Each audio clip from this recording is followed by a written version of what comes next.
Oh, wow. Hey, pura vida, mi gente. Hope you guys are doing good. Much love and respect.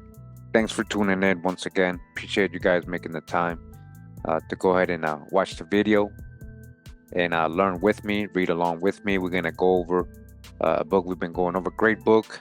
I had a lot of good info when it comes to what they have found in North America when it comes to giants and things like that. Again, this is the book, The Encyclopedia of Ancient Giants in North America by Fritz Zimmermann. Go ahead and get it if you like it. We're going to continue kind of where we left off last time in this book and read a part here to review for educational purposes, for critique, for commentary under fair use. Appreciate you guys again tuning in. All right, so we're going to go ahead and start again in this part of the book. It says here about page 209, and this is a Kindle version, so it kind of depends. Pages 209 out of 517. Yeah, we read a good amount. It says here, transatlantic contacts of primitive man, Eastern Canada and Northwestern Russia by F. Ridley. Now remember, he quotes a lot of reports, books, and things like that, a lot of sources, right? Newspaper articles. And in that book that he's quoting right now, it says, for several years, similarities between the archaic implement complex of the St. Lawrence Valley of northeastern North American and those of the Atlantic and Arctic cultures of northwestern Europe have been recognized. The Atlantic culture dated from a period of 5000 BC to 2500 BC, and the North American archaic dated approximately 3000 to 1000 BC, made common use of the polished gouge, polished hilt, ground slate knives, and ground slate projectile points. The Arctic culture of Scandinavia succeeded the Atlantic culture, continued use of these implements, and added the mortuary custom of covering the body with red paint, a custom common in the northeastern North America archaic cultures, all right? The red paint people. Check out my video and documentary we showed on the red paint people. Possible origin in the Americas too. These were ancient navigating people. They went all over the world, guys. They had a base here in the Americas, as it says here.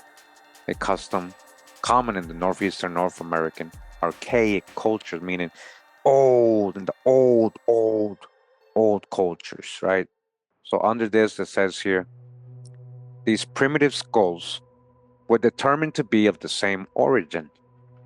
The skull on the left was uncovered in Trenton, New Jersey. The skull in the middle was found in Burlington, Maryland. And the skull on the right is from Bremen, Germany. Okay, they're telling you they're like literally the same people. So they found two here in the Americas and one in Germany, huh? One in Germany is a drawing, and the two in Americas, that's the actual skulls, right? And you see how they are very similar, very big eye sockets. The head very round on the top and wide. That's interesting. So this is primitive so-called people, right? It says skeletal remains suggesting or attributed to early man in North America, 1907. Racial affinities of the Burlington County and Riverview Cemetery skulls. The inevitable conclusions are that the Burlington County skull and that from the Riverview Cemetery at Trenton are of a type totally different from that of the Lenape or of any other Indian crania from the east or elsewhere of which we have thus far any knowledge. They are skulls of people of different race with which no further acquaintance has yet been made in this country. What this race was, the writer was not able to show, at the time of the publication of the report in 1902. So if they can't tell you who they are, how can they tell you who they're not? Two possibilities suggested themselves at that time. One, that the crania represented some non-Indian people who preceded the Lenape about Trenton. The other, that they might be crania of later intruders or immigrants into that region. The former theory could not be accepted without further proof, and the immigrant idea seemed hardly plausible, for the Delaware Valley had been settled largely by Swedes, whose cranial type is radically different.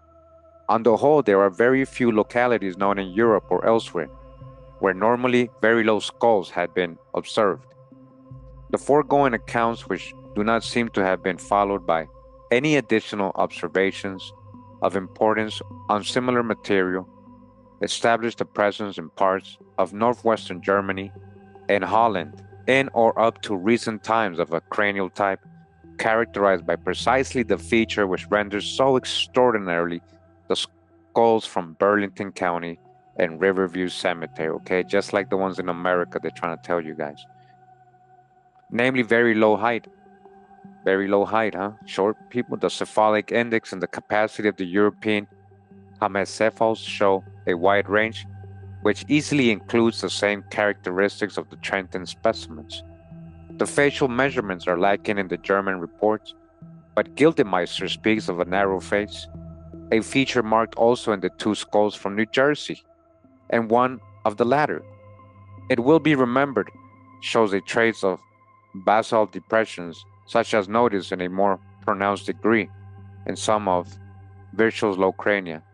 The illustrations of the European Kamacephals show remarkable general resemblances to the two Trenton skulls. They are also the same, the rounded outline, without sagittal elevation of the anterior and the posterior plane, similar shape of the superior plane, and similar aspect of the face. There can be no doubt of the relationship of the two forms, and it now remains to account for the occurrence of identical forms in regions so remote from each other that such marked similarity of any two normal, important, extreme, and repeated forms in cranial morphology could be of accidental origin has never been demonstrated, and in fact is not conceivable. This type, though not as yet known with all the detail desirable in at least one important character from the rest of any of the whites on one side, and in all features from all the Indians of whom there is any knowledge of the other. In view of these facts, the conclusion is unavoidable that close kinship exists between the European and the New Jersey specimens. All right, you guys hear that? They were like, hey, these are like exactly the same. And remember, America's a true old world. They might be trying to see it in reverse, say, oh, they must have came here. They probably left here, the same people related.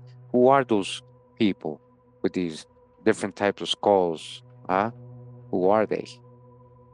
So continuing, it says Neanderthal hybrids in North America dodged the hijack. Well, anyways, here's a little map they're saying where they're finding different types of skulls, right? And it says here California. Plummets or charmed stones from California. Wisconsin Rapids Daily Tribune. All right, so he's quoting the newspaper or the Tribune from November 26, 1937, the Wisconsin Rapids, again, daily. It says, find traits of race which preceded ancient Indians. Berkeley, California, November 26. University of California anthropologists announced today they had uncovered the fossilized bones of some people who may have been the original native sons of this golden state. The scientists believe the beetle-browed, bulldog-jawed skulls, you see that, hear that, and sturdy skeletons are those of a primitive human race that peopled the coastal plain long before the Indians. In one instance, they found such bones beneath the burial mounds of a later race from which sprang the present-day Miwok and Maidu Indians, okay? So they're saying they found some, skulls of a different type of people, right, on a very deep layer, and then before that, or on top of those, in a different layer, they had found other skeletons that are matching, the Miwok and Maidu Indians, right? It says a profound geologic change which completely buried the earlier men, their villages, and burial mounds separated them from the later race. That's what I was just saying. So they're much more underneath and much more older. The bones and numerous weapons and utensils, however, are not as old as others found elsewhere on this continent. The scientists said the remains were uncovered accidentally during the ditching operations at Lodi, 60 miles east of here.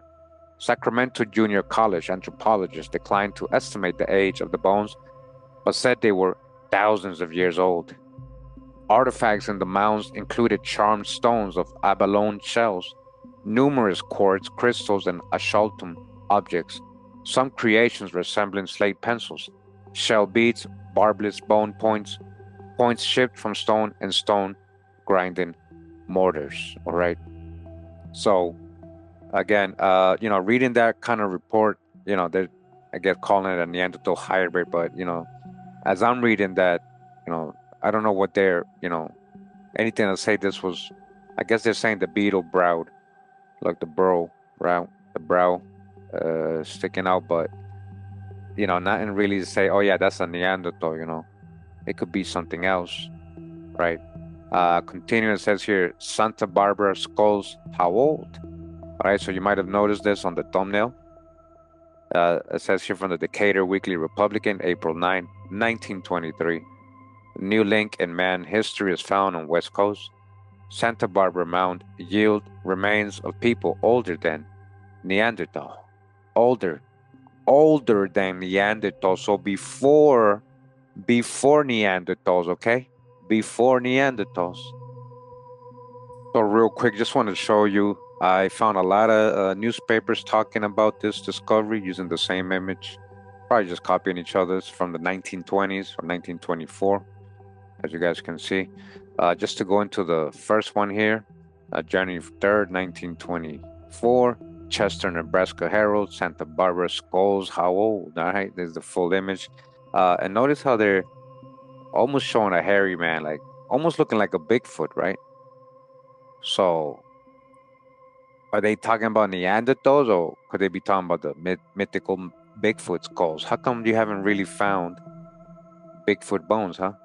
Anywhere, supposedly, right? What if they had been? And this is what they're calling Neanderthal. Look at So even I read this article. You guys cannot just, find the article or go to newspaper.com, get an account, and just put, the headlines. You see it'll pop up. Read it. It doesn't say really that it's Neanderthal. I actually want to zoom in here and read a little bit. So zoomed in a little bit, it says here, astonishing finds are reported at frequent intervals from all over the globe. Some of these finds throw a monkey wrench into accepted scientific theories. All of a sudden, everything is upset, and the archaeologists, paleontologists, anthropologists, ethnologists, and all the rest of the scientists have to reconstruct their theories and go to the digging more industriously than ever. It says here, the Santa Barbara skulls appear to have had more or less of this monkey wrench effect. These skulls are supposed to be those of a Paleolithic man in America, right? Which is to say, of man of an age of early stone implements. This would make these skulls very, very old. It is thought they were found in strata at least 25,000 years old. You guys hear that? They're finding this. They can't even say what it is. They're like over here guessing. I'm going to show you. And that completely upsets the apple cart. So far as previous theories of the age of the first families of America are concerned, all right? That goes against what they want us to, what they teach us in school. These skulls were dug up by Dr. J.P. Harrington of the Smithsonian Institution. Uh-oh. He found them in the Burton Mound. So they were inside a mound, guys. A small hillock about 800 feet back from the ocean beach near Santa Barbara, California. He tentatively identified them as Neanderthal or Cro-Magnon. Which one? That's two different species, right? Isn't it supposed to be two different races? He most likely means Cro-Magnon, and we're going to prove eventually Cro-Magnon probably came out of the oldest land of the world, the Americas, the Atlantis and all that, right? So which one is it, Neanderthal or Cro-Magnon? You see how they don't really know, but they want to declare it Neanderthal? whereupon all the scientific world focused its attention, temporarily at least, upon Santa Barbara. Immediately, the words Santa Barbara man were born. Why not? We have the Neanderthal man, the Piltdown man, and the Heldenberg man, to say nothing of the Java man, Catropus erectus, right? All these are hoaxes, the Java and all that, possibly older than any of them, all right? And if this Santa Barbara man should prove oldest of the lot, his name will lead all the rest until some older man is dug up, all right? It was older than all their fake bones, all right? A little further ahead said scientists who flocked to Santa Barbara confirmed Dr. Harrington's statement. However, that the skulls do form a connecting link between the modern Indian and his original ancestor in North America. The bones and the strata of earth in which they were embedded are of a type not known before to scientists. To determine more definitely the age of the geological formation in which the skulls were found, a topographical survey of Burton Mound has been made by a Smithsonian survey party to determine the original level of the ancient Indian settlement. A new shaft was then sunk to bedrock. Samples of the composition of each stratum were taken and forwarded to the Smithsonian Institution for tests by geologists there. Where was the cradle of human race? By what peoples was America originally settled? Very interesting questions which make this digging of the scientists one of the most fascinating of pursuits. All right. So they don't really, Neanderthal or Cro-Magnon, they're not, they don't even know, like, but it's really old. You see that? 25,000 years old. Let's go back to the other book now. And here's the thing, Santa Barbara skulls of old. And now we're reading an excerpt from another newspaper that talked about this finding, right? The Decatur Weekly Republican in 1923, a year before that, right? It said, and their title for their newspaper was New Link in Man History is found on West Coast, Santa Barbara Mound yield remains of people older than Neanderthal. Older than Neanderthal, guys. Santa Barbara, California, October 27. Dr. Harrington, who has been in charge of Southern California archaeological work for the Smithsonian Institution for several months, is certain that a new link in the anthropological chain has been established definitively, by the excavations of the last few days. Further examination of the gorilla-like skulls. Oh, really? Where did it say on the other one that was gorilla-like? Unearthed on Burton Mound, he asserts he has definitely proven that the Santa Barbara man existed in a period far earlier than the era of the Neanderthal man. Not only that, but he possessed a culture which far exceeded that of the Neanderthal. So, see how the words have changed? Now it's a gorilla-like, really? Where is this skull then? Let's show it to everybody. Tools are found. Artifacts found in the hard pan which gave up the skulls showed Santa Barbara man used tools and implements which, although crude, were greatly in advance of those supposed to have been employed by the Neanderthal man in the dawn of, more advanced of the world's civilization. Instruments resembling pestles, crude, barbless fish hooks, and other relics encrusted in the protecting calcareous soil point almost unmistakably to that conclusion. Dr. Harrington said tonight, the skulls of the Santa Barbara man were carefully cleaned today in order that more minute investigation might be made. This led to the discovery that the primitive owner of the skeleton remains possessed a mouth larger than any man modern or ancient times. The mouth of one of the skulls was widely open, as if the early man had died in great pain or fear. The jaws measured nearly 7 inches. The same pronounced suborbital ridge existed in both skulls, with the same lack of forehead and other scientific evidences of primitive existence. It says here, skulls thick. The thickness of the skulls is twice as great as those of Indians found in the burial grounds, known to be 1,000 years old or more. The average thickness of each skull is approximately 3/4 of an inch. Dr. Jesse Walter Fikis, a chief curator of the Smithsonian Institute. All right, so see, when they're involved, it's hard to, because they be hiding everything. They try to rewrite history. They go with the out of Africa theories and Darwinism and that America's very young and, a whole lie about America's, right? So, again, them trying to say gorilla-like or whatever they're trying to say and not just say, hey, this is an ancient man in America. Dr. Harrington today was a complete report of discoveries made here. An authoritative and official statement has been dispatched to him. So here's a supposed image of Dr. Harrington digging in the burnt mound and holding a primitive skull. Look at that.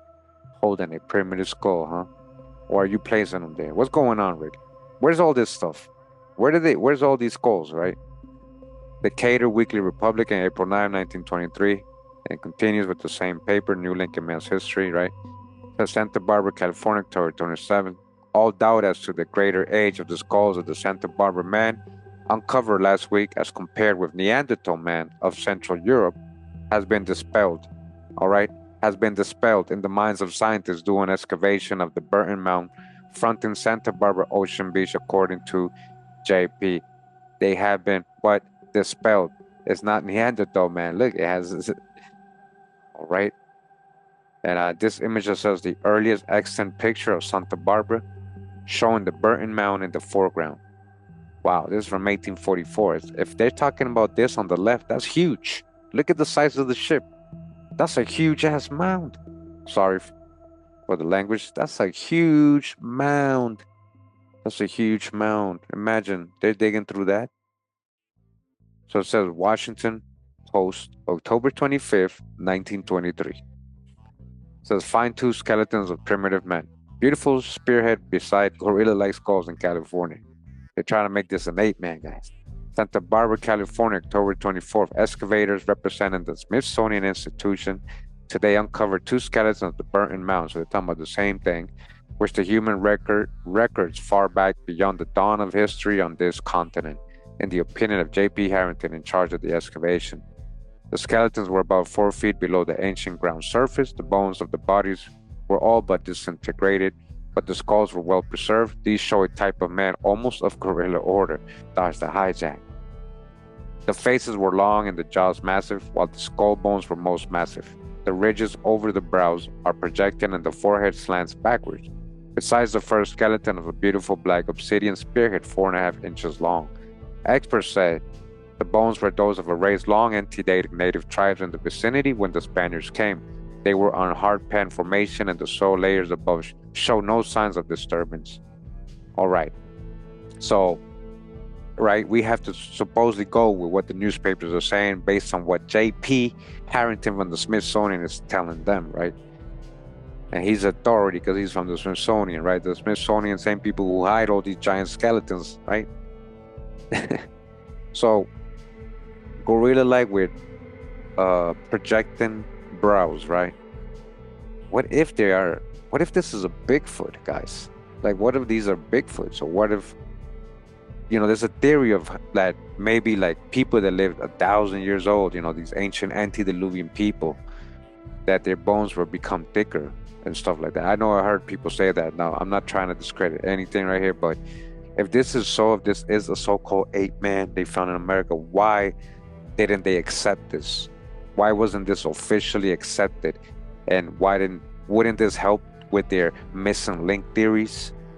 Wouldn't this help? Because once more doctors saw it, more scientists, they didn't have the same opinions, guys. This is why.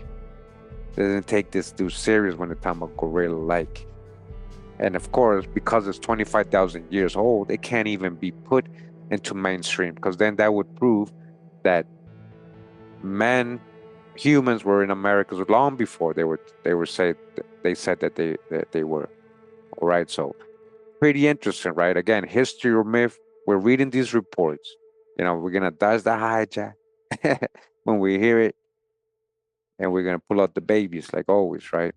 But it's interesting, something to think about, right? We're gonna look into this further, right? Eventually. Continuing, it says here, the Archaeological Bulletin, Volume 4, 1955, says California Shell Mounds by R.E. Dodge. Near my home in California, about 5 miles above the city of Santa Cruz County, and right on the coast, is one of the largest shell mounds I have ever seen. It is about 270 feet long and 90 feet wide. How high it has been cannot now be told, as most of it has been removed by poultry men who used to haul away by the wagon loads. The practice has been stopped by the owner, but sometimes haul it away. About 10 years ago, they were grading the road which runs through here, and a skeleton was discovered in a shell mound. A little deeper, more were uncovered, about 35 in all. They were badly decayed and many dropped to pieces when exposed. I have a skull in my possession from this group, which is in first-class condition. It has a low receding forehead, and the teeth are much worn. A low receding forehead. About a mile from the spot, while excavating for a railroad, it is reported the skeletons of 4 giants were discovered, buried in a sitting position, with their faces to the west. I have never been able to verify this report, except I saw one of the skulls in the possession of a man living in Santa Cruz, and it is truly a giant being. All right, giants fully twice as large as any skull I have ever seen, and it is a pity that the whole skeleton, which was said to be over 8 feet tall, was not preserved. All right, a giant. Here we go, another report. Giants, 8 feet tall, huh? It says Los Angeles Times, March 15th, 1910. You can verify all these reports by looking at that same website, guys.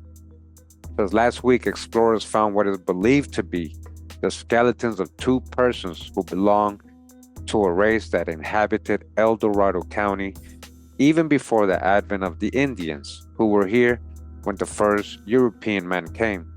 In the vicinity of Cool, there are vast limestone deposits, and in this formation is found natural caves of great extent and beauty. The owners of this ground recently gave permission to Dr. Heyer and others of Auburn to explore these caverns in search of curious, and Henry Rose of Auburn and Eugene Flint of Cool undertook the work of exploration. Penetrating to a considerable distance in one of the caves, they passed from one chamber to another, and in one of these they found evidences of human habitation at some previous time.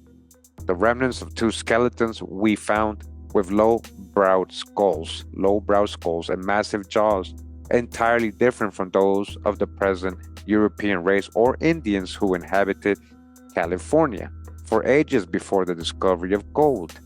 All right, so they're finding these type of what they want to try to call Neanderthal because of the low brow and forehead, right, and massive jaws. What are they really finding, guys? Ornaments and rude implements were also among the articles found. In one part of the cave, a lake was found, the extent and depth of which has not yet been determined. Wow. They found a lake inside a cave in California, guys. They don't even know how big or how deep it is. Exploration will be continued and interesting developments are anticipated. It is believed that this section will become a popular resort for tourists with the completion of Sacramento and Sierra railroads. All right. And we continue. It says here, early photograph of shell mound at Emeryville. Look at that, a shell mound. Look how big that is. Wow. Wow, look at that. It says Oakland Tribune, August 24th, 1896. 7 skeletons. Remarkable discovery made at Shell Mound Park. Skulls resembling apes. What? Resembling apes, huh? Let's see what it's saying in the Oakland Tribune in 1896. And according to who? It says, an interesting discovery has been made at Shell Mound Park, where the skeleton of a prehistoric race of Indians was excavated. So are these Indians or apes? So which one is it? These skeletons are of a race unknown at present and are undoubtedly of great antiquity. They're so old. They were discovered in a shell mound on the west side of the racetrack. The mound is the usual kind formed of shells and is about 10 feet high and 100 yards in length. Men were digging in the ground in order to investigate the soil when their spades struck against bones. A skull was laid bare. The skull was of the most unusual formation and appearance. Professor John Merriam of the State University was immediately sent for, and work was suspended until he arrived. Professor Merriam went to work himself and very carefully dug for the remains. In a short space of time, 3 skeletons were discovered. The skeletons are of ordinary size, and the most extraordinary characteristic about them is the shape of the skulls.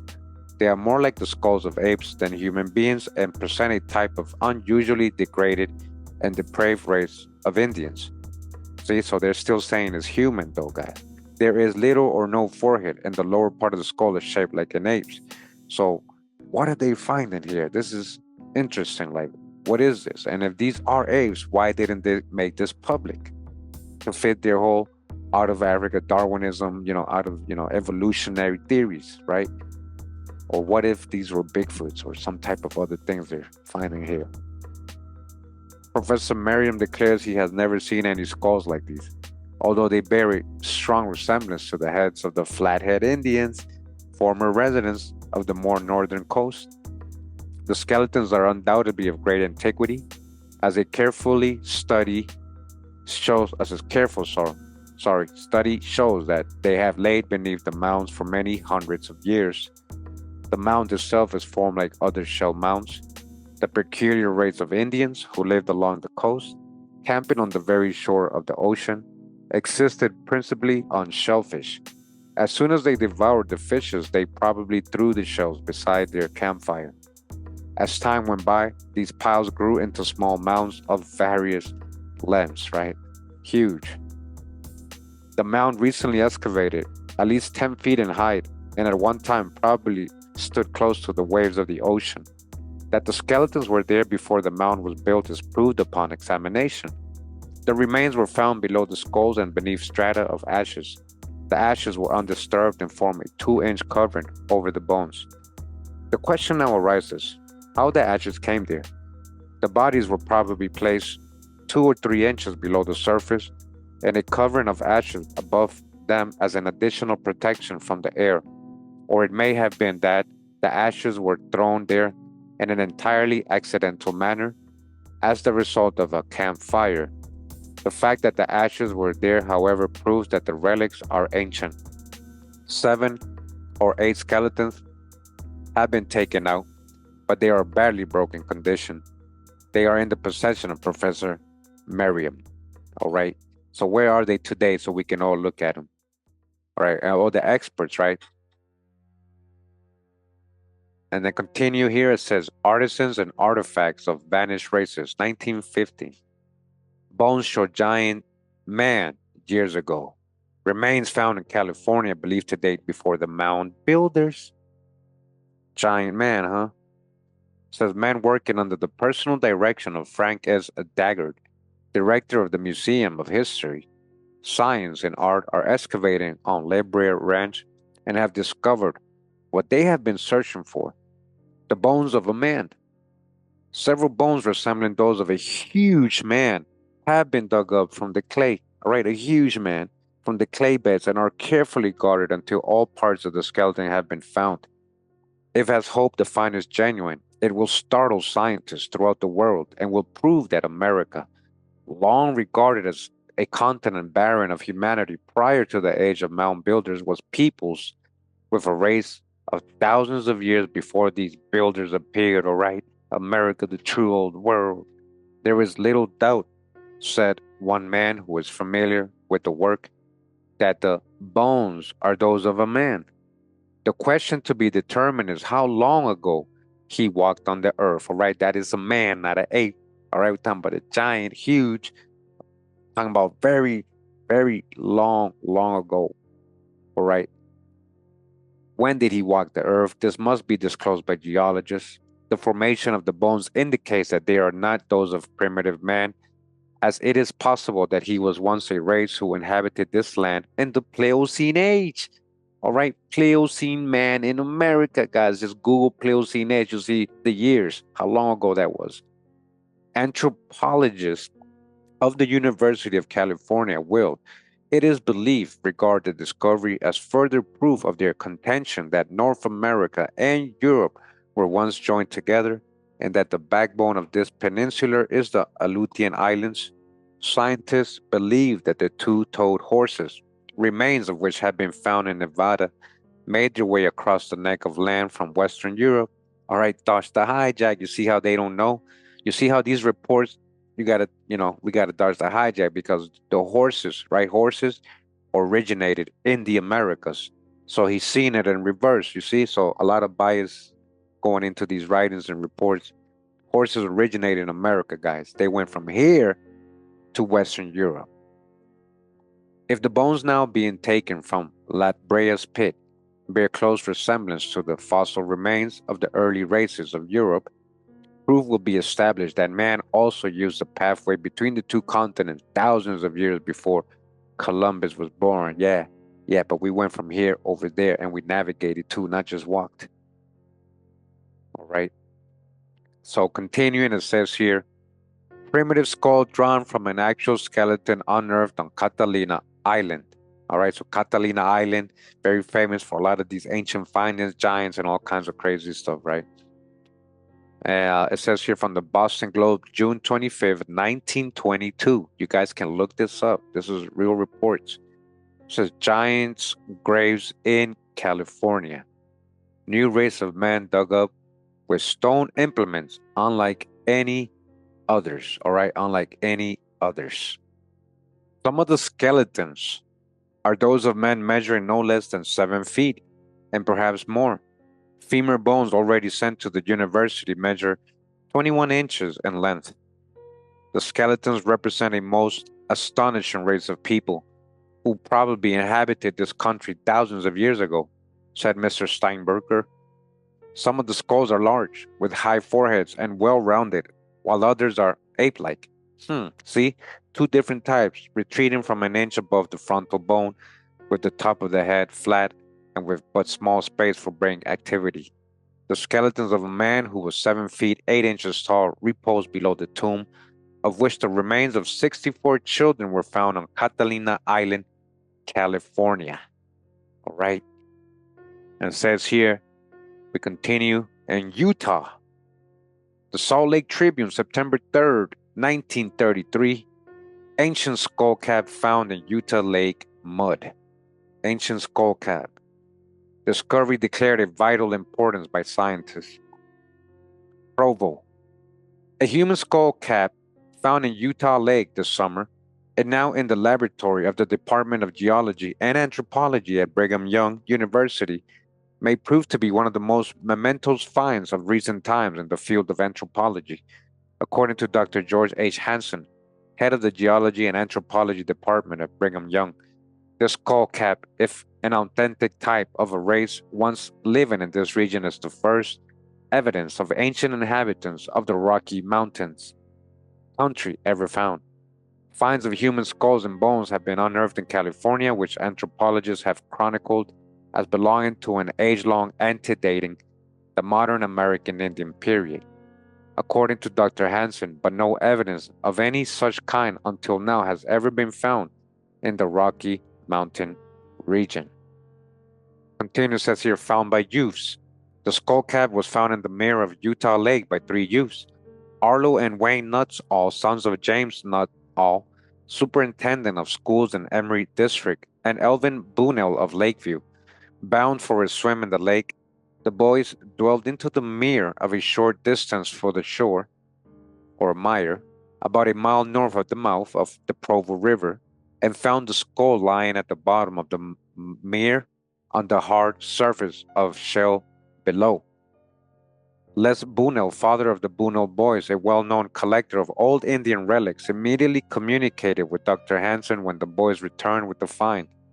Fairly conclusively, the evidences as revealed through Dr. Hansen's studies established the humanoid characteristic of the individual whose skull had lain so long under the Utah Lake. Of course, Dr. Hansen points out there exists a possibility that this particular skull may be a hybrid or an abnormal individual of a modern Indian tribe. All right, see what they're doing? A hybrid, huh? Unusually large, but assuming that it is a typical sample of a racial type, the Utah Lake skull presents remarkably interesting and highly significant implications to the anthropologist. The skull, very narrow and quite long, is of massive structure. It could, as evidenced by the size, be that of an immature individual, but still, its massiveness definitely distinguishes it from modern Indian. 3 very pertinent points are pointed out by Dr. Hansen in his comparative study of this and the modern Indian skull. First, the Utah Lake skull is of an extremely dolichocephalic type, long-headed, with an evidently narrow brain case. The skulls of modern American Indians are brachiocephalic, broad-headed, with generously full development of the brain case. Ridge differs. Second, there is an exceedingly high development of the supraorbital ridge in the Utah Lake skull, protruding almost a quarter of an inch beyond the level of the forehead at this point.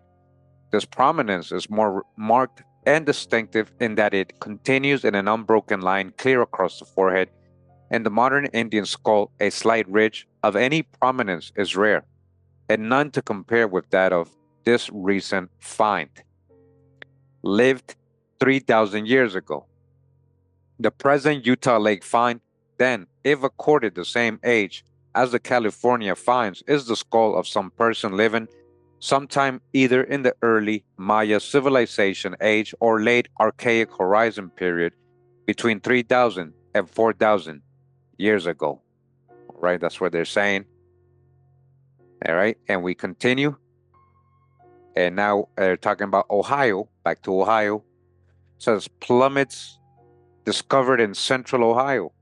Burial mounds are evidence of the Neanderthal giants migrating into the Ohio Valley. Oh, migrating from Europe, you're saying? From somewhere else? All right, but are they really migrating from somewhere else, right? Or what are they really? Are they really Neanderthals? What are they really talking about? It says history of Clermont County, Ohio, 1880. In this connection, it might be well to remark that there are several prehistoric cemeteries in this county.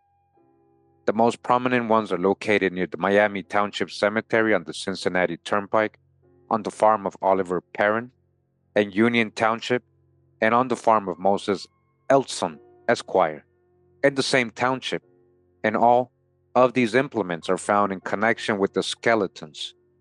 The one on the farm of Moses Elstone, Esquire, is situated on what is called Sand Ridge, which runs at right angles with the East Fork. In this cemetery, the skeletons are found about 2 feet below the surface, and a cyst on the farm of Daniel Turner at about 2 feet, at the mouth of Dry Run is one which as to the number of skeletons found in it is the largest of any found so far in the county. It is situated on the brow of the hill, overlooking the East Fork Valley, at an elevation of 200 feet above it. This area is about 40 feet square, enclosed by flat stones set on edge. This cemetery seems to be a large ditch, in which the bodies have been buried, one on top of the other, to the depth of 5 feet, and over which is a stratum of earth 2 feet in thickness. The forehead is low, and the maxillary bones are usually large, and so are the femur, which would in proportion make a man 8 feet in height. You hear that? 8 feet tall. One of the largest skeletons noted by the writer was found in the Sand Ridge Cemetery. The skull was in a good state of preservation. Together with the teeth, all the rest of the bones were decomposed, with the exception of the femurs, which was unusually large. The cranium, etc., are now in the possession of the Ohio Medical College at Cincinnati. All right, continuing, says here the Democratic Standard, Coshocton, Ohio, May 22nd, 1896. Search for relics. One of the prehistoric race important finds made the skeletons unearthed indicate a sturdy race of a low order of intellectuality. All right, that's literally the title of the article in that newspaper. It says Warren K. Moorhead, curator of the Ohio Archaeological Society, accompanied by W.C. O'Kane, representing the same society, spent several days of last week and Monday of this week in this vicinity searching for relics of the prehistoric race known as the Mound Builders. These gentlemen have been engaged in opening up a number of mounds in the valleys bordering the Muskingum River and its tributaries and report a number of important finds. The excavations at the large mound on the Porteous Farm near Rock Run developed little interest, a quantity of charcoal and a bone supposed to be the joint of a toe being all that was found. And excavating a smaller mound on the farm of John Porteous About 3.5 miles south of the city, the searches were more successful. Here, 5 skeletons were found. Much importance is attached to this find by scientists, as the skeletons unearthed indicate the type of these strange people. They show that these people were shorter in stature and heavier, more muscular build than the average people today. The skull bone is even thicker than that of the Negro. Low facial angles, prominent jaws, magnificent teeth, but very small brain capacity. All right, what are they talking about here, right? And that's the hijacks, right? A small mound, but 2 feet high in the vicinity of Walhoundin was open, and here was found the skeleton of a man who presumably was the arrow maker of his tribe, as just above him in the soil were found between 60 and 70 arrowheads made of flint, artistically wrought and well shapen, and about half the size of a man's hand. In a gravel pit a short distance away, the excavators unearthed the skeleton of a child, which was surrounded by mussel shells and other crude playthings dear to the childish heart of that race and period. Mr. Moorhead completed his work here, for the present at least, and took his departure Tuesday. Continuing, it says here Montgomery County, the Daily Telegraph, January 21st, 1899. Gigantic body recovered. The body of a man more gigantic than ever recorded in human history has been unearthed in the Miami Valley, Ohio. The skeleton, it is calculated, must have belonged to a man 8 feet 11 and 2 inches, right? Wow, 8 feet 11, almost 9 feet tall, right, in height. Almost 9 feet tall in height, right? A skeleton, guys. They find it in Ohio. It was found within a half mile of Miamisburg in a locality which contains many relics of the mound builders. Edward W. Gebhardt and Edward Kaufman discovered it while they were working in a gravel pit. Kaufman struck the hard substance with his pick and on examining it found it to be a skull. When they unearthed the whole skeleton and finally realized its size, they were aghast. The skeleton is of prehistoric age, being fossilized, all right? Being fossilized. A fossilized giant boat, guys, 9 feet tall in Ohio. Its gigantic proportions present a puzzling problem to archaeologists. He is clearly a man, a very well formed and well proportioned one as to the limbs. His skull is of an extremely low order, being but a shade higher than that of the Pithecanthropus erectus found by Dr. Dubois in Java. It is far below that the most degraded living type. The prehistoric giant must have had a head that differed little from that of a gorilla. All right, so that Java man eventually was debunked. As you guys saw the video, we did recently. That's they put together. It's a hoax. The Piltdown man and the Java man. So all a hoax. All right, talking about that of a gorilla. So a giant, 9 feet tall. We talking about a Bigfoot?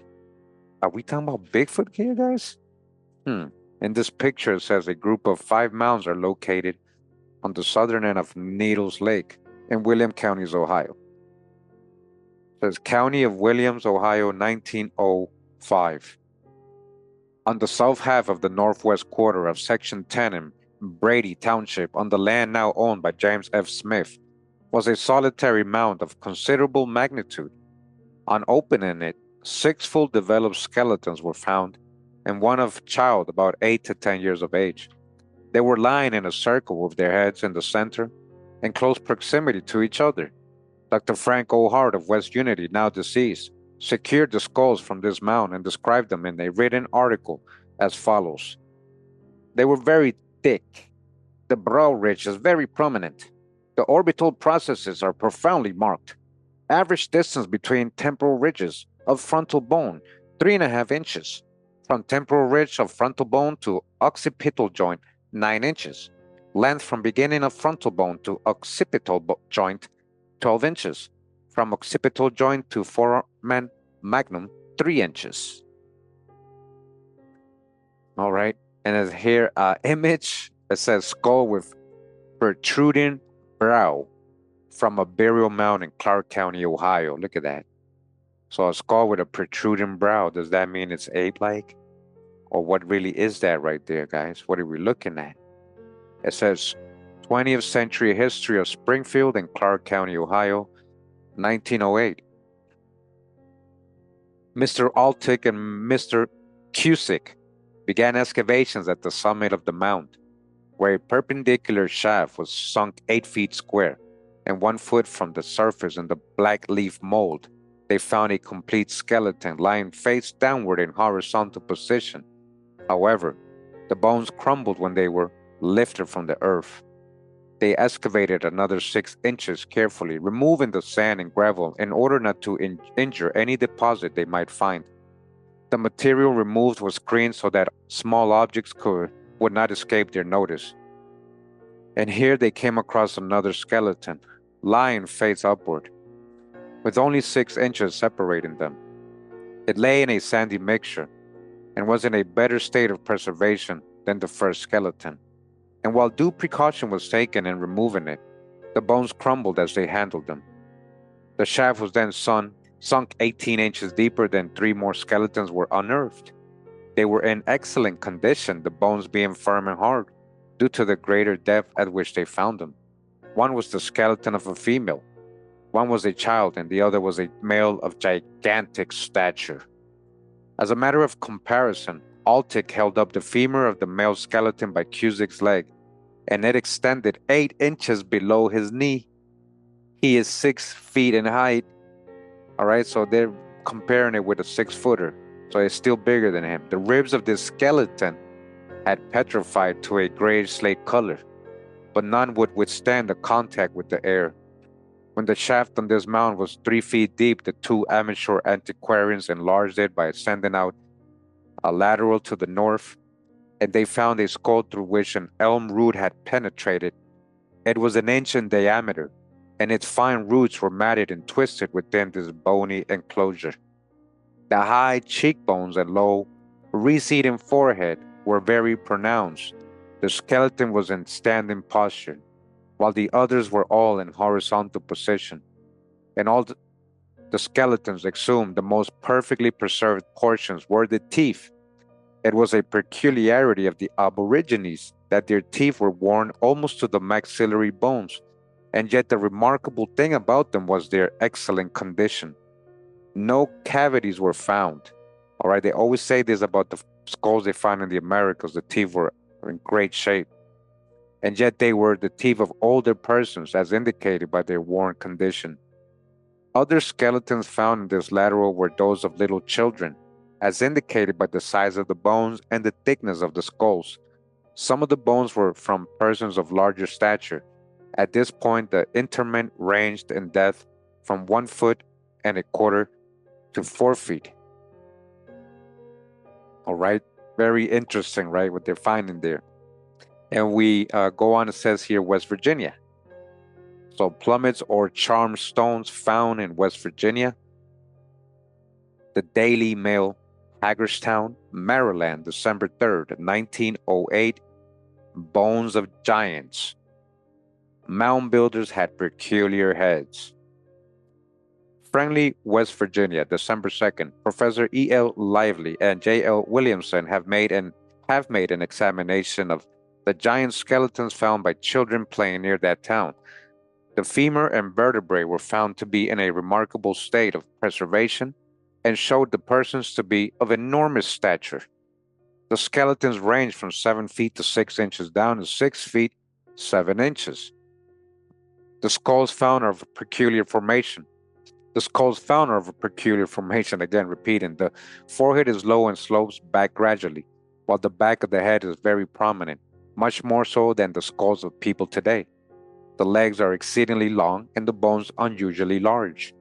The findings of the skeletons has created a great deal of interest, and the general impression is that the bones are the remains of the people who built the mounds, the largest in the country being located at Moundsville, Marshall County. The mound builders, Pittsburgh Daily Post, November 26, 1916. Prehistoric giant skeleton unearthed. Clarksburg, West Virginia, November 25th. While grading for the Fairmont and Wyatt Railroad on the farm of B.W. Shin near Pine Bluff, workmen unearthed the skeleton of a human giant believed to have lived in a prehistoric age. The skull and several of the large bones are in splendid preservation.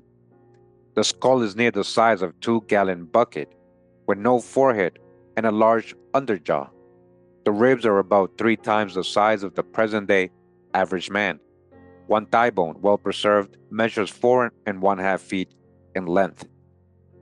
The skeleton was found in a mound, and there have been long speculation as to what the mound contained, but all feared to open it. The skeleton will be shipped to the New York Museum. All right, that was in 1916. What happened to this giant? Indiana. It says here plummets found in Indiana burial mounds. So, the same artifacts. You guys see that? History of Northeast Indiana, 1920.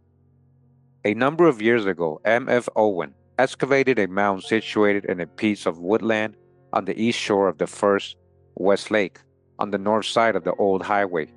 On this mound had grown a large white oak tree, which having just been felled showed a growth of between 300 and 400 years. Among the roots of the tree were unearthed a skeleton in a sitting posture, facing west, the bones of which crumbled rapidly when exposed to the air. There was found and preserved a root which had grown apparently into the ear orifice of the skull, afterwards emerging through the eye, and firmly attached thereto, as a well-preserved piece of the frontal bone, showing great development above the eyes. Wow, a root going from the, going into the ear and coming out the eye, right? Like, wow, like picture that. So that's how they were preserve one of these skulls, right? It says Fort Wayne Daily Gazette, July 26, 1872. An account of fossil remains recently discovered by the opening of mounds near LaPorte, Indiana. Those who feel an interest in the Neanderthal skull, which was illustrated and described in Harper's Weekly a short time since, as well as those who have given the subject of races a more extensive research, may be interested to know that a race formerly inhabited Indiana and the adjacent country, whose crania exhibit much the same peculiarity of structure, and full knowledge of whose advancement in the arts of civilization might cause our phrenologists to modify, to some extent, their theories. At Union Mills in LaPorte County is a remarkable group of mounds, 15 in number, or rather 6 double mounds, with 3 standing alone, all within a circle of about 1/4 of a mile in diameter, built mostly on the brow of a high tableland overlooking the valley. This was probably the site of their village, a delightful spot, and with Mill Creek running through it, and the Kankakee Marsh on one side, and Lake Michigan not far distant to the other, well calculated to support a large population, who probably subsisted mainly by fishing, hunting, and to some extent by agricultural pursuits. On Tuesday last, I exhumed from one of these mounds fragments of 2 skeletons, one man and the other, in probability, a woman. They had been placed in sitting posture on the original surface of the ground, and a mound of earth raised over them, which after the lapse of many centuries perhaps was yet 8 feet high, with a base about 50 or 60 feet. That they were buried in a sitting posture is evident from the fact that all the bones and the skulls had fallen in one heap except the leg bones, which extended from the heap in opposite directions. The skulls and bones were crushed by the support incumbent earth and much decayed, so that a large portion of them was soft and crumbled as easily as the surrounding earth. Enough was preserved, however, to prove that they belonged to a race entirely different from the modern Indians, and approaching nearly the connecting link between mankind and his less favored brother. Hey, all right, that's the hijack. What are they talking about, man? The late Colonel Foster says the Neanderthal skull affords the nearest approach hitherto observed to the confines of that gulf which separates man from the anthropoid types. But the Laporte skull, if we can judge correctly between the actual and the picture skulls, will help bridge the gap. For while the superciliary ridge is less prominent in one, Then in the Neanderthal skull, see, it's not so prominent. It's not like the Neanderthal. And it's almost wanted in the other. Their eyes looked out from beneath a frontal plate a little more elevated than the skulls of a turtle and bearing some resemblance to it. Haha, what? Ninja Turtles, huh? So it says here a single mound can still be found in the Warsaw, Indiana cemetery overlooking the lake. The following find was found across the lake on the far shore in the background of this photo. Okay, so that's a little mound that still remains there, and they actually got a cemetery. Can you believe that? Continuing, it says Northern Indianian, April 1881. On Tuesday and Wednesday of this week, Mr. O.P. Jacques had a number of hands employed in removing dirt from a strip of ground belonging to him lying between CW and AMRR and the Goshen Wagon Road in the northeast part of this city, Warsaw. While so engaged on Tuesday, they found four human skeletons that had evidently been buried in a trench, their bodies in a recumbent attitude, and after they had been covered with about 1 foot of dirt, another body had been buried on top of that in a sitting posture. A short time after, another trench was uncovered in which 13 bodies had been interred. They have evidently been laid in regular. They were all ages and both sexes. On Wednesday, two more bodies were found lying near each other, some having a piece of mica or isinglass over his face. A piece about 6 inches long and 4 inches wide was secured intact and is now in Dr. Morrow's possession. A flint arrowhead and a stone about 3 inches long, 1.5 inches wide, and nearly a half-inch thick, with a hole bored through the center, were also found with the same skeleton. There is evidence of fire in the trenches, and two small pieces of what has evidently been a human skull burned to a substance resembling charcoal has been found. It seems that cremation was practiced long ago. Who were these people? The arrowhead and peculiar shaped stone were common among the Indians and are frequently found in Indian graves, but the heads of these skeletons are remarkable from the contrast between them and those of the Indians or white, or indeed of any known race. When they mean white, they mean Europeans. A skull of an old man shows some little evidence of intellectual powers, the forehead rising nearly 1/2 inch above the eyebrows, but is very narrow transversely. The back part of the head and the width between the ears is immense. The skull of a young woman shows absolutely no forehead at all. When alive, a straight stick lay flat on her head would have touched her eyebrows and the crown of her head. The skull of the man, that the sheet of mica over his face is about halfway. As far as intelligence is concerned between the two, a peculiar thing about the piece of mica is that it appears to have been set in an iron frame, as the entire circumference is covered with a thick coat of iron rust. Professor Morrow made an analysis of the substance in order to be certain in regards to it, and it is unmistakably iron. All right, iron. They said we didn't have iron here, guys. Listen, they find an iron, right? But we already got videos on that, right? Another remarkable thing about the skull of these skeletons is their wonderful thickness. The adult skulls of all of them, at least 1/4 of an inch in thickness. Some of these more than that. A thigh bone has been got out that shows the owner of it was at least 6 feet tall. The place where they were buried was remarked by three small mounds standing close together, and for years the project has been frequently discussed, digging into them and discussing their contents. All right.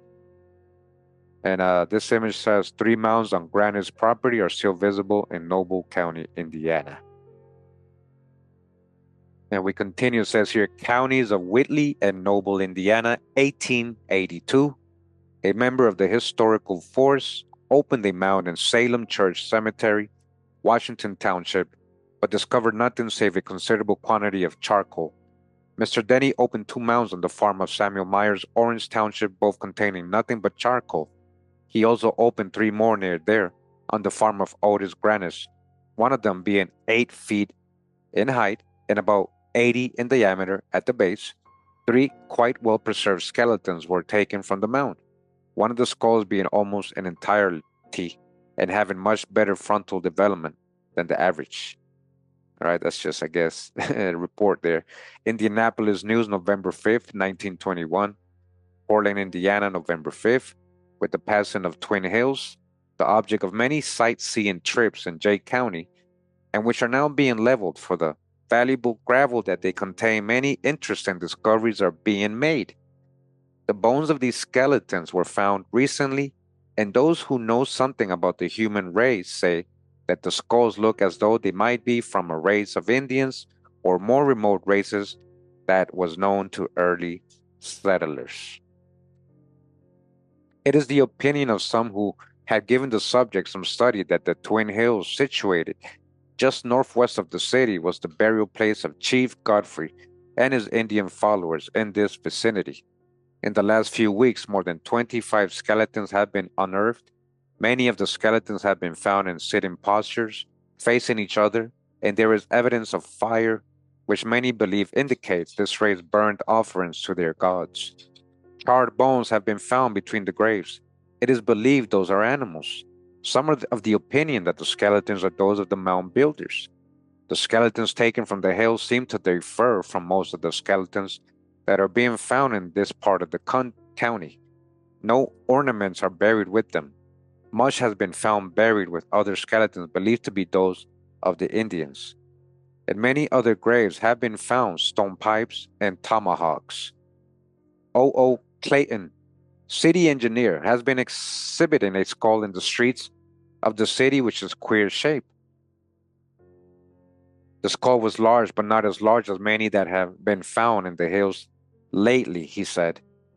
The front part of the head sloped back, almost straight. The teeth were in good condition, considering the time they have been buried. Many of the skeletons and bones found now are on display in the office of the county surveyor. All right. And we continue, and it says here, Michigan. All over the place, right? This book has gone over so many other reports. Make sure you watch the series, Giants in Ancient America, so you can catch all the drop. But it just continues, right? Back to Michigan. It says burial mound in Kalamazoo, Michigan. That's the picture right here. And we're going to read from the American Antiquarian, 1905. Burial mounds in Michigan, Kalamazoo. Near this place, the skeletons of a man was found, which was encased in a certain kind of clay, unlike any clay ever found in this country, which clay had been burned after it was adjusted to the subject, some of the charcoal still remaining. The person was supposed to have been more than 6 feet in height, having large bones, a very broad underjaw. The front of the head receded so much as to leave no forehead, talking about flathead, right?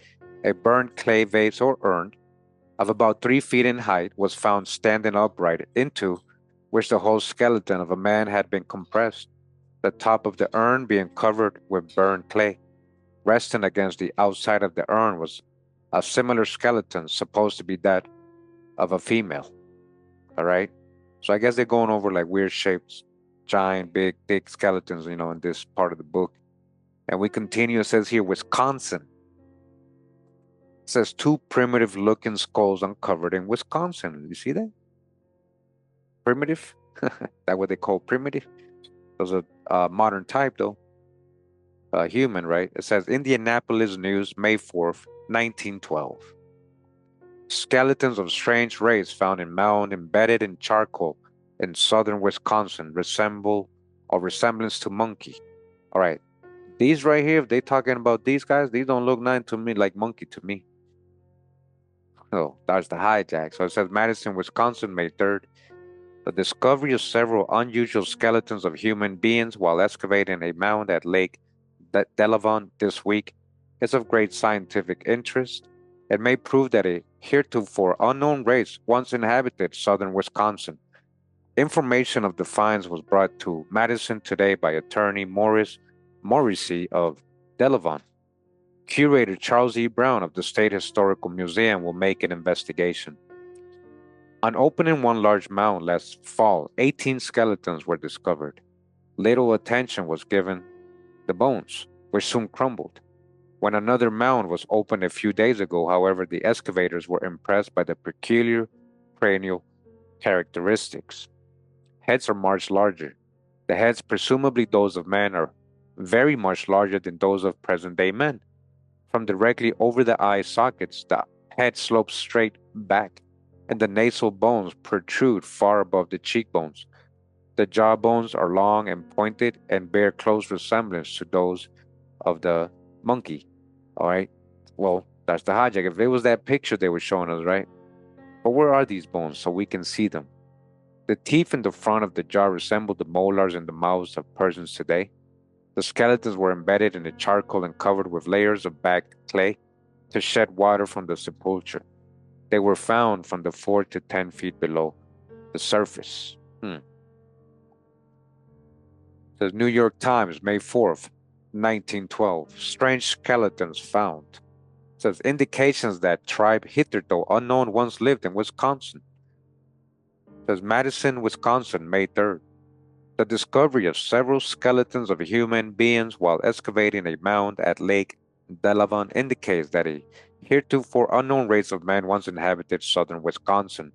Information of the discovery was brought to Madison today by Maurice Morrissey of Delavan, who came here to attend a meeting of the Republican State Central Committee. Curator Charles E. Brown of the State Historical Museum will investigate the discoveries within a few days. Upon opening one large mound at Lake Lawn Farm, 18 skeletons were discovered by the Phillips brothers. The heads, presumably those of men, are much larger than the heads of any race which inhabit America today. From directly over the eye sockets, the head slopes straight back and the nasal bones protrude far above the the cheekbones. The jawbones are long and pointed, bearing a minute resemblance to the head of a monkey. Minute. The teeth in the front of the jaw are regular molars.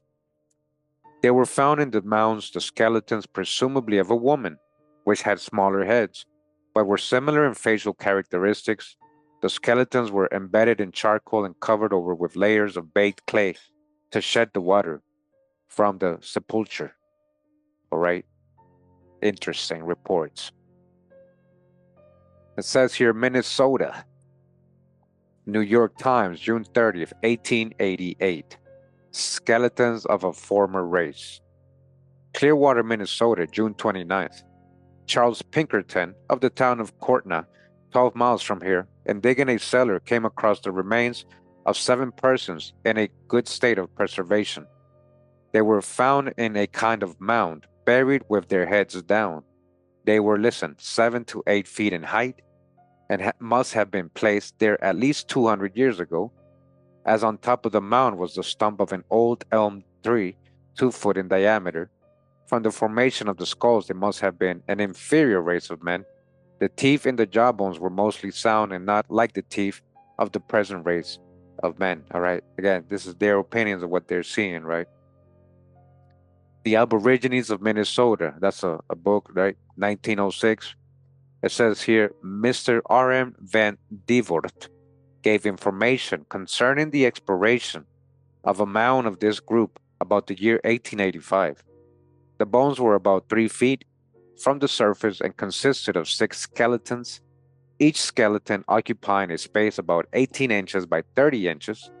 The lower jawbone was large, the teeth so far as found all double, the brow considerably receding backwards, thigh bone 22 inches long, upper arm bone 14 inches long.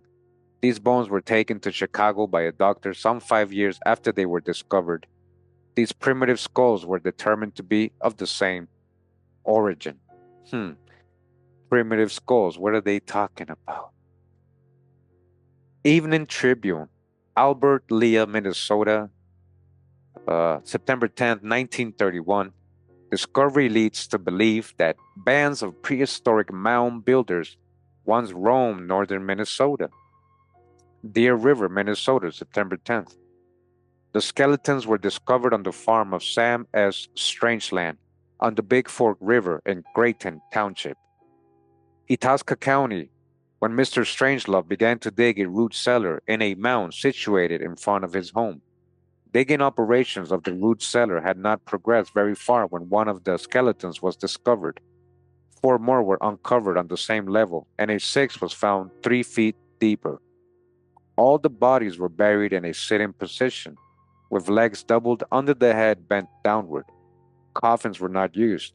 One skeleton had an exceptionally large jawbone. and the forehead of the skull receded abruptly above the eyes. The other five were of smaller proportions. Hmm. And we continue to Illinois. It says here, hematite plummets from Illinois. Hematite. Transactions of the Illinois Historical Society from 1900. It says, as is well known, the mound building Indians maintained a far reaching system of commerce or barter with distant tribes in their sepulchral mounds on the Illinois River. As elsewhere, occur marine shells from the Gulf of Mexico or the ocean, copper from Lake Superior, copper, Cataline from the pipestone ledges of Minnesota, obsidian from New Mexico or the Rocky Mountains, mica from North Carolina, and hematite and galena from southeast Missouri or the upper Mississippi. The Illinois River altar mounds examined were certainly very old, but further investigation will be required to determine their relative age in comparison with that of other systems of mounds on the Mississippi and in other parts of the state. At the time of their erection, their builders had not yet become adepts in the ceramic art. The few pottery vessels found with the original deposits being coarse, rude, and without decoration. The human skeletons among the primal burials in these mounds exhibited anatomical characteristics of very low order.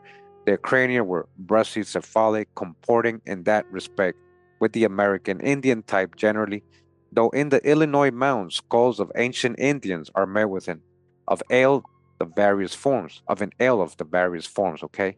Brachycephalic, dolichocephalic, orthocephalic, etc. So all these classifications they got for skulls, they trying to tell you they found all types of forms of skulls here in the Americas, guys, in these so-called mounds, and having wide variation of facial angles too, with different variations of facial angles.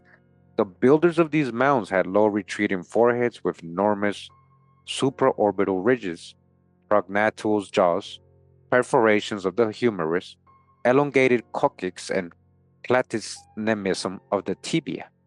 They were ape-like and hideous, but exceedingly skillful artisans. Ape-like. What are they calling ape-like, guys? What are they talking about? All right, it's getting pretty crazy in this book, huh? So again, these are reports. Again, this was from, you guys saw, Illinois, the transactions of the Illinois Historical Society of 1900. This is what they're saying. We might have to dodge the hijack a lot. Good. It would be good if it would be kind of cool if we were able to see these skulls, right? So it says History of Whiteside County, Illinois, 1877. Investigation of the Sinisipi mounds. In May 1877, Mr. Holbrook examined a number of mounds above the Catholic cemetery in the vicinity of Sterling, one which was a large mound, one of a number in a row parallel with the river. On moving the clay, it was found that this mound contained a dolmen built of flat pieces of fossiliferous limestone. The stones used were quite large. The wall was a right-angled parallelogram, 12 feet long and 5 wide, the foundation laid upon clay, the wall built in an artistic manner, no cement having been used. The inner surface was smooth and even, although the stones were unhewn. The inside of the dolmen revealed fragments of 8 skeletons, the bones badly decomposed. Apparently, the bodies were cast into the sepulchre promiscuously. The skulls found indicated that these people were acquainted with the division of surgery, known as trepanning. Example, removing portions of the bones of the skull, or portions of other bones. A thigh bone had been fractured, was found replaced and united in a manner that would do honor to a surgeon of the present day. You guys hear that? They're doing surgery on broken bones, replacing them. Listen. With the skulls were found a plummet, fossils which are not found in this locality, finely black polished pebbles, and a number of large teeth. In another mound was found an altar of burned rock, oval in shape, long diameter 6 feet, short diameter 4.5 feet. The altar was of fossiliferous limestone. Over the mounds were found a vegetable growth of from 1 to 10 feet and a decayed stump of hickory tree about 12 inches in diameter.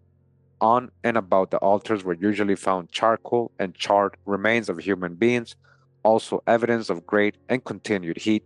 At Stirling, the indications are that the body was placed upon the clay, covered with black loam, and a great fire built over the hole.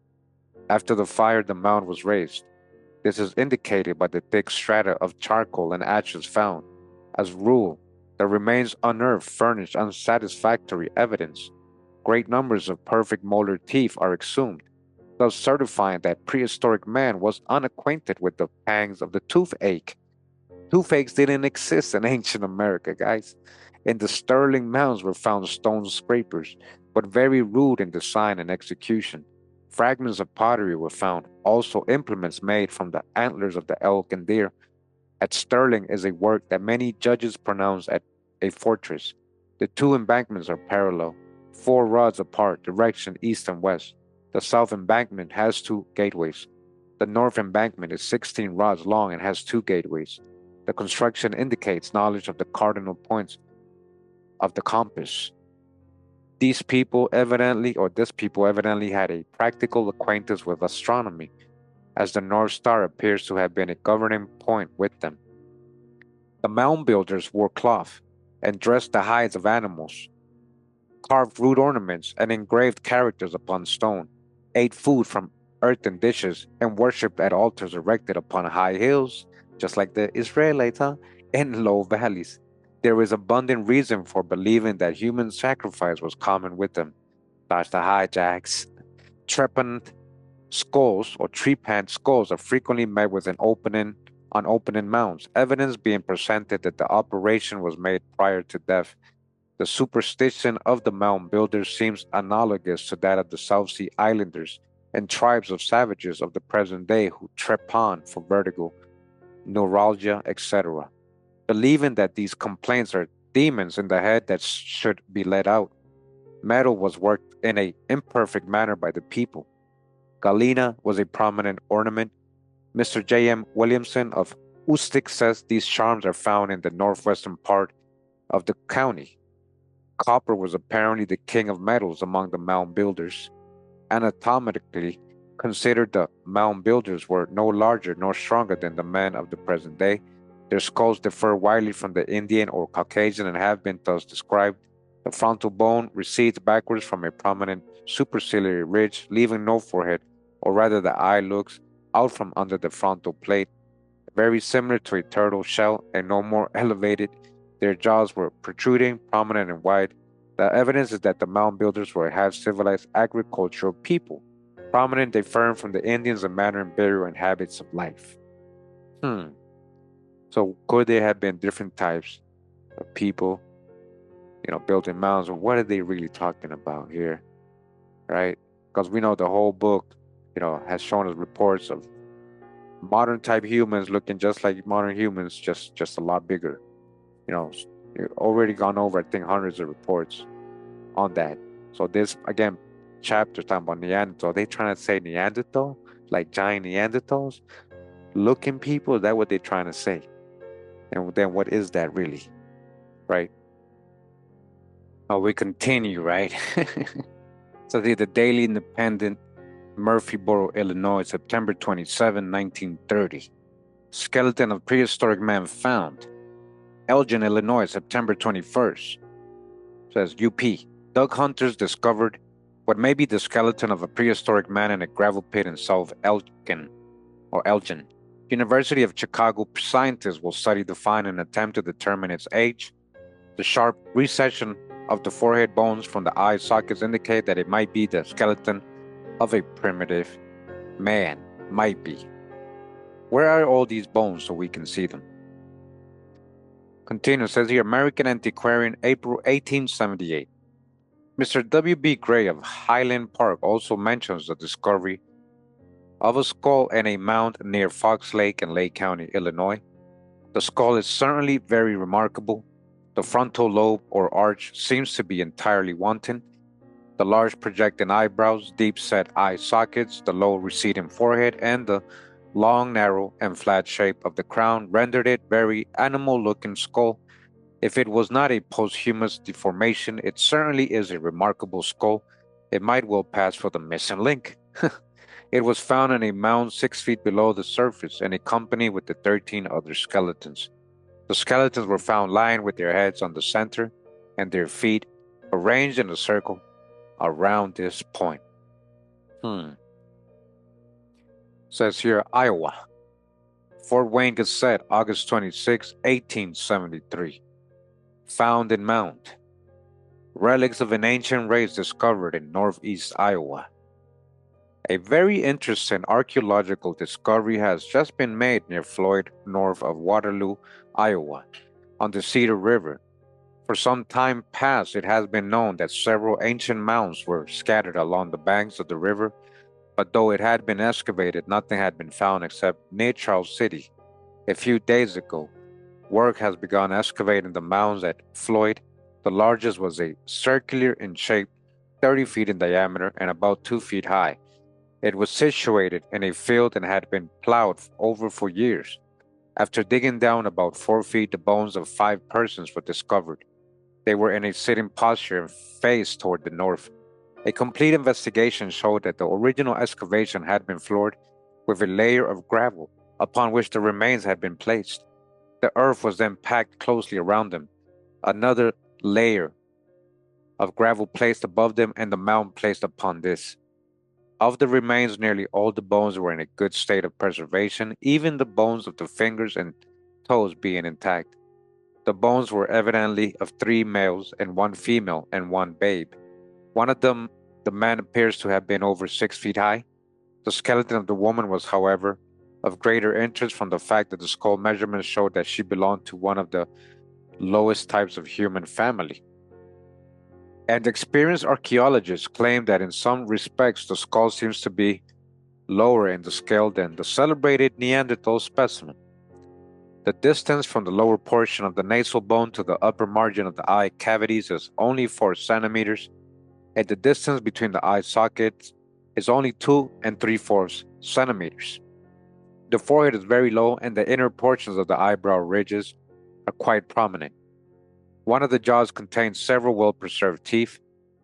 The teeth and the babe were also preserved, but they were very small. Its skull was quite thick. One of the male skeletons shows the teeth very much worn, in some instances clear down to the jawbone.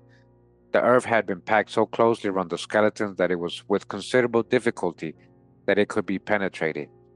There are several other mounds in that vicinity which it is proposed to open, and it is expected that other remains of mound builders will be found.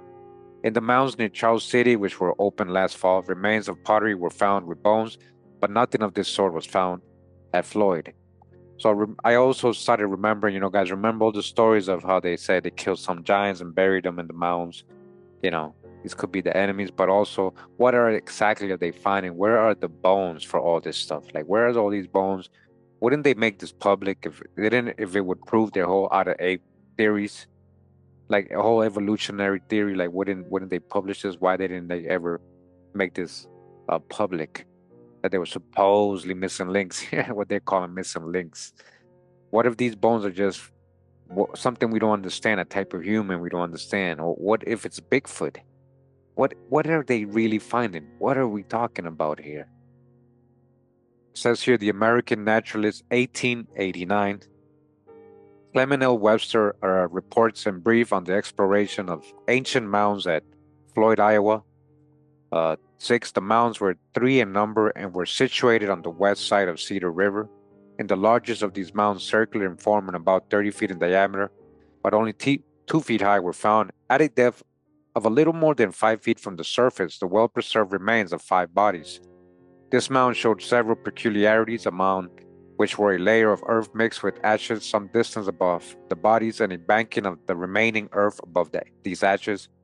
One of the skeletons was that of an average-sized woman in middle life, one of an infant, one of a large-aged man, and 2 of young adults, sex undetermined. The bones of the woman indicated a person of low grade, the evidences of unusual muscular development being strongly marked. The skull of this personage was a wonder to behold, equaling, if not rivaling in some respects, an inferiority of grade, the famous Neanderthal skull.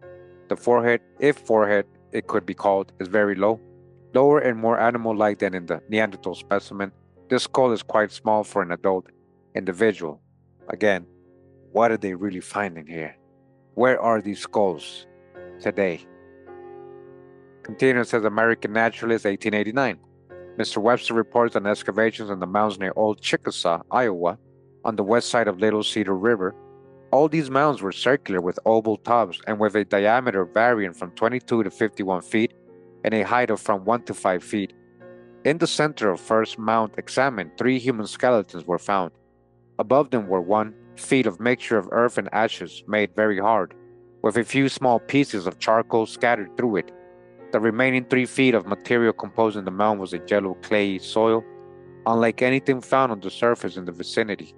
The crania of all 3 individuals showed an extremely low grade of mental development, the foreheads being in one case even lower than in the specimen found in the Floyd Mound. The upper anterior portion back of the eyes of one of the crania under the consideration was quite narrow, but expanded rather rapidly posterolaterally. The frontal bone sloped abruptly backward, forming a slightly concave area back of and above the eyes. The largest of the 3 skulls measured 6 by 5 inches. No relics of any description were found with the bodies exhumed, including those from neighboring mounds. Continuing, says here Capital City Courier, September 8, 1888. Skeletons in Iowa mounds. The people of Floyd County, Iowa have often speculated as to the contents of a group of 40 curious-looking mounds on the farm of John Seringer, but none of them had curiously enough to investigate until Professor Webster took the work in hand on his own account. The Scrimger farm lies just north of the pretty village of Charles City and is one of the most beautiful sections of the state. On the eastern part of the farm is a long, low ridge running directly north and south, on top of which are the mounds, some 40 in number, about 3 feet in height and ranging from 15 to 25 feet in length.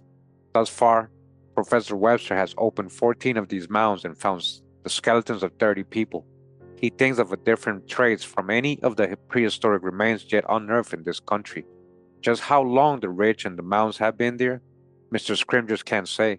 Neither can the oldest settler, and neither can the Potawatomi Indian traditions, which run back many centuries.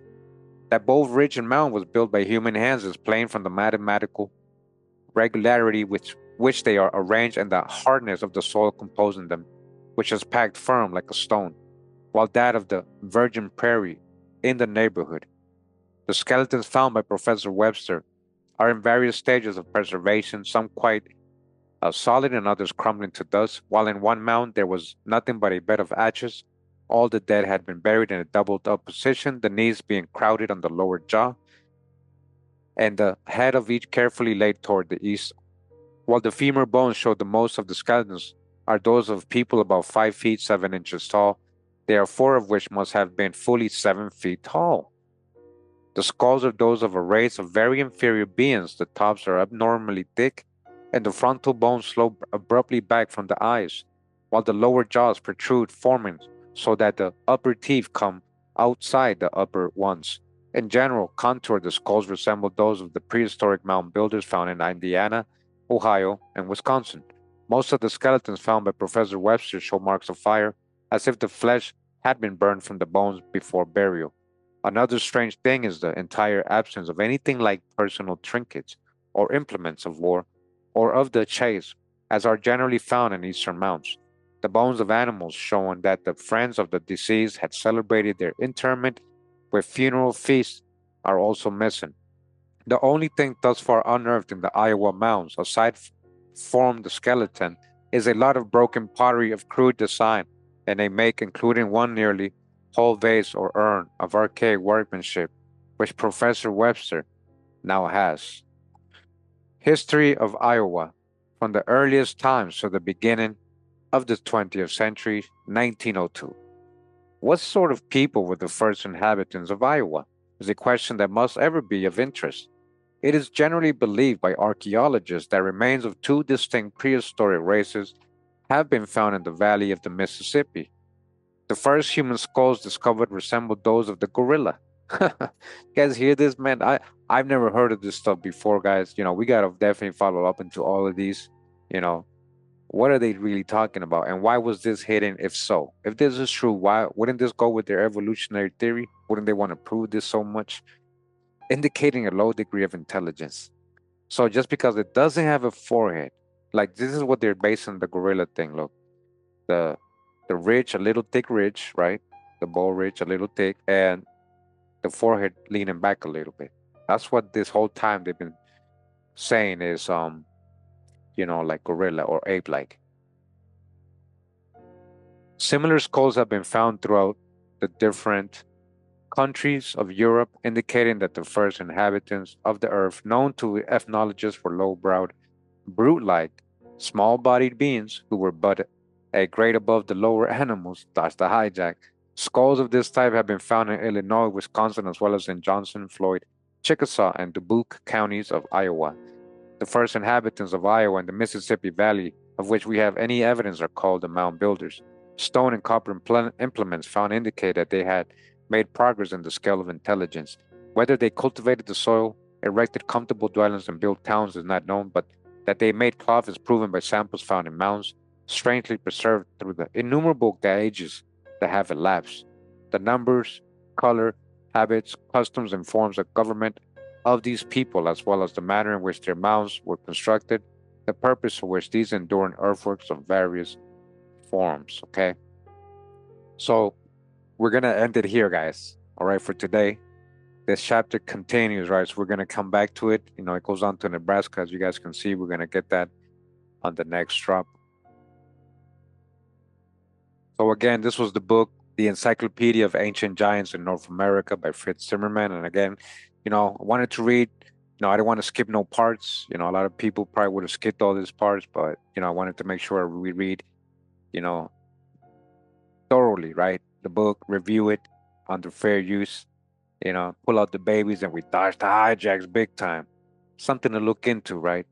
Again, history or myth, you decide. All right. I appreciate you guys coming in, making time to be here, reading along with me, learning, whether it's for curiosity, entertainment, or education, or you're investigating something, whatever reason. Appreciate you guys sticking around all the way to the end of the reading today. All right, we'll definitely get back into this book and other books on giants in North America. I got so much drop on that still coming up in this series, Giants of Ancient America and History or Myth. All right. Appreciate you guys. Much love and respect. Pura vida, mi gente. Hawa.